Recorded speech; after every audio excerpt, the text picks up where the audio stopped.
Hi, I'm Howard Goodwin from the Strasburg Railroad in Strasburg, Pennsylvania. Welcome to All Aboard. The Detroit Toledo Ironton Railroad began in 1874 as a narrow gauge Springfield, Jackson, and Pomeroy Railroad.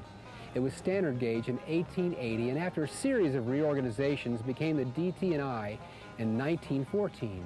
Henry Ford bought the railroad in 1920, being dissatisfied with the service to his automobile manufacturing plants. After many improvements and an experiment with electric power, he sold the DT&I to the Pennsylvania Railroad in 1929. Archival black and white film from the Ford Company begins this record of the DT&I's history.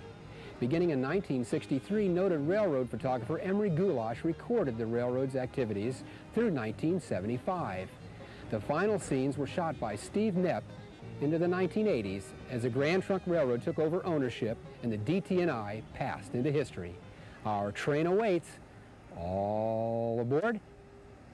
Although Henry Ford only owned the DT&I from 1920 through 1929, he is credited with many innovative train operations, many of which still are used today. The many scenes shown here were filmed by Ford photographic crews in 1922. The scenes start out with shots at Ironton, followed by shots on Railroad Street and by the Ohio River.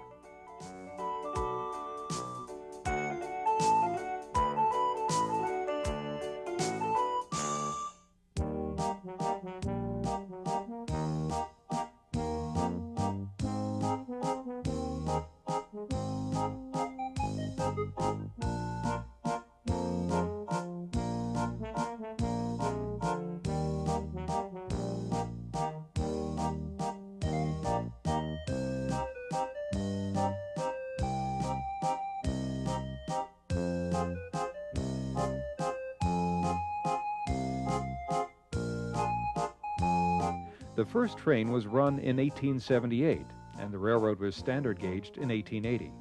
During that same year, the railroad went bankrupt. The road was incorporated as the Lima Northern in 1895, and in 1901, Fred Lisman consolidated the road as the Detroit Southern. He was not successful, but another railroad followed, known as Detroit Toledo and Ironton Railway. That railroad also went broke, and in 1914, the road was incorporated again with the name Detroit Toledo and Ironton Railroad.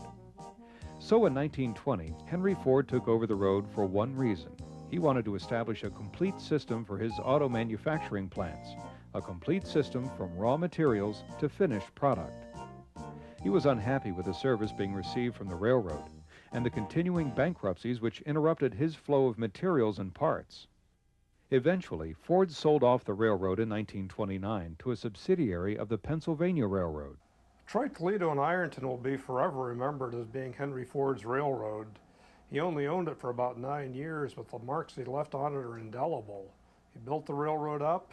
He built some tremendous concrete bridges for it, the 2 tracks wide, even though most of the time they only had 1 track on them. He rebuilt and bought some new motive power for it. Unfortunately, all that's gone. But his biggest thing he's remembered for is for the electrification of the railroad. He actually had 17 miles of railroad near his River Rouge plant operating under wire with electric locomotives, and he had a project well underway to electrify much of the rest of the railroad. In fact, the great, huge pre-stressed concrete arches are still in place over a number of the lines where he planned to string wire. Those arches are so strong that they stand even today, and when various managements come in and contemplate trying to get them removed, they just find it's too much of a project. Those things are just as solid as the day they were built. In 1952, the Pennsylvania Railroad sent in David E. Smucker from its ranks to guide the railroad. Smucker's ideas were fresh, dynamic, and marked the beginning of the most important era in the railroad. The first priority of the railroad at this time was a transition from steam to diesel. By now, the railroad was nearing the time when major expenses were necessary to upgrade track as well as acquire trackage rights over the Norfolk and Western Railway.